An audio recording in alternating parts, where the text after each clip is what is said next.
Pod और iPhone बनाने वाली कंपनी एप्पल के फाउंडर स्टीव जॉब्स के जीवन की 3 कहानियाँ जो बदल सकते हैं आपकी ज़िंदगी। इस स्पीच में आपको उनकी पूरी लाइफ हिस्ट्री या बायोग्राफी की झलक मिल जाएगी। जब कभी दुनिया के सबसे प्रभावशाली एंटरप्रेन्योर्स का नाम लिया जाता है तो उसमें कोई और नाम हो न हो, एक नाम ज़रूर आता है और वो नाम है स्टीव जॉब्स का। एप्पल कंपनी के को फाउंडर इस अमेरिकी को दुनिया सिर्फ एक सक्सेसफुल एंटरप्रेन्योर के इन्वेंटर और बिजनेसमैन के रूप में ही नहीं जानती है, बल्कि उन्हें वर्ल्ड के अग्रणी मोटिवेटर्स और स्पीकर्स में भी गिना जाता है।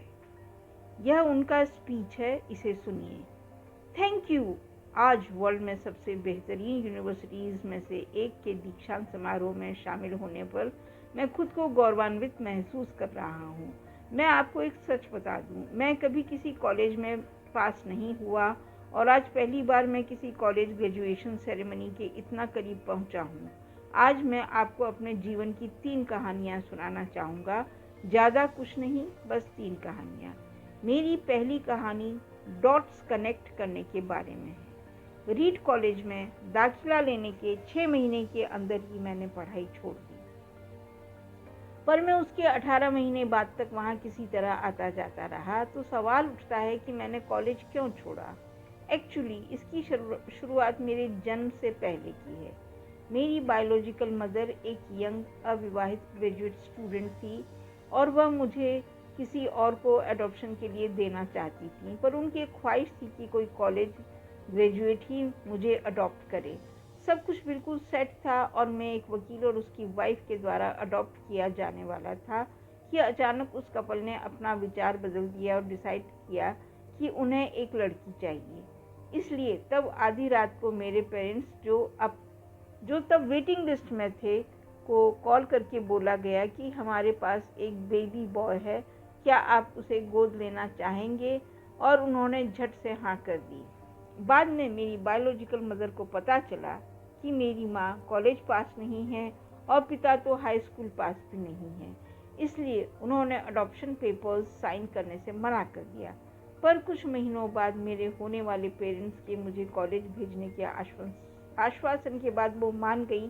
तो मेरी ज़िंदगी की शुरुआत कुछ इस तरह से हुई और 17 साल बाद मैं कॉलेज गया, पर गलती से मैंने स्टैनफोर्ड जितना महंगा कॉलेज चुन लिया। मेरे वर्किंग क्लास पेरेंट्स की सारी जमा पूंजी मेरी पढ़ाई में जाने लगी। 6 महीने बाद मुझे इस पढ़ाई में कोई वैल्यू नहीं दिखी। मुझे कुछ आइडिया नहीं था कि मैं अपनी ज़िंदगी में क्या करना चाहता हूँ और कॉलेज मुझे किस तरह से इसमें हेल्प करेगा। और ऊपर से मैं अपने पेरेंट्स की जीवन भर की कमाई खर्च करता जा रहा था। इससे मैंने कॉलेज ड्रॉप आउट करने का निर्णय लिया और सोचा जो होगा अच्छा होगा। उस समय तो यह सब मेरे लिए काफ़ी डरावना था, पर जब मैं पीछे मुड़कर देखता हूँ तो मुझे लगता है कि मेरी ज़िंदगी का सबसे अच्छा डिसीजन था। जैसे ही मैंने कॉलेज छोड़ा, मेरे ऊपर से ज़रूरी क्लासेस करने की बाध्यता ख़त्म हो गई और मैं चुपचाप सिर्फ अपनी इंटरेस्ट की क्लासेस करने लगा।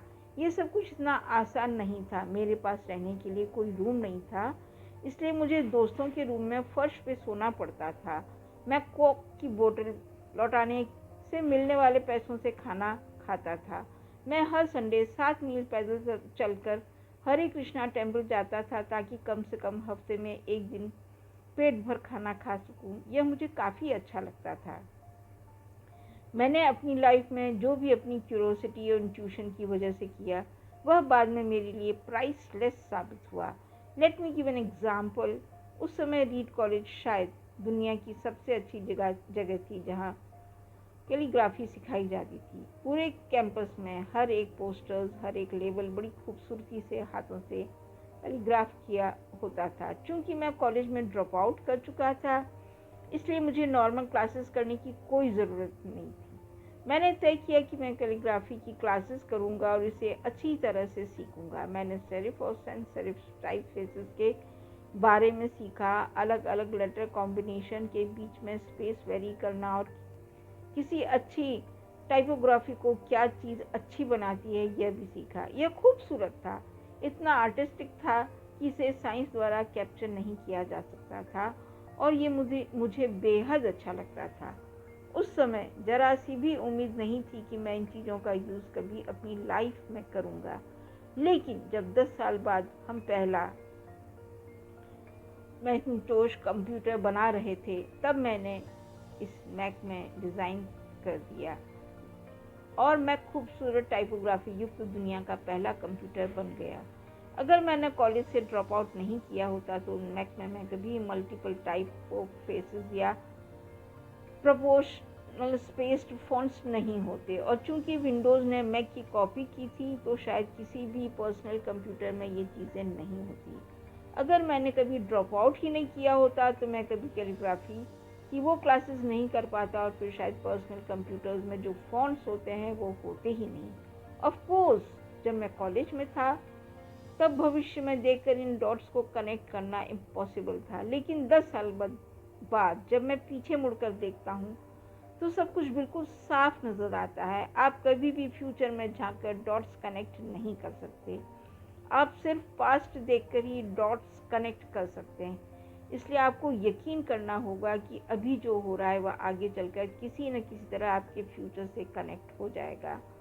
आपको किसी न किसी चीज़ में विश्वास करना ही होगा, अपने गट्स में, अपनी डेस्टिनी में, अपनी ज़िंदगी में या फिर अपने कर्म में। किसी न किसी चीज़ में विश्वास करना ही होगा, क्योंकि इस बात में बिलीव करना कि आगे चलकर डॉट्स कनेक्ट होंगे आपको अपने दिल की आवाज़ सुनने की हिम्मत देगा, तब भी जब आप बिल्कुल अलग रास्ते पे चल रहे होंगे, and that will make the difference. इस प्रकार ये उनका पहला लेक्चर था। अन्य 2 लेक्चर मैं अपने दूसरे 2 अलग उसमें एपिसोड में बताऊंगी। धन्यवाद।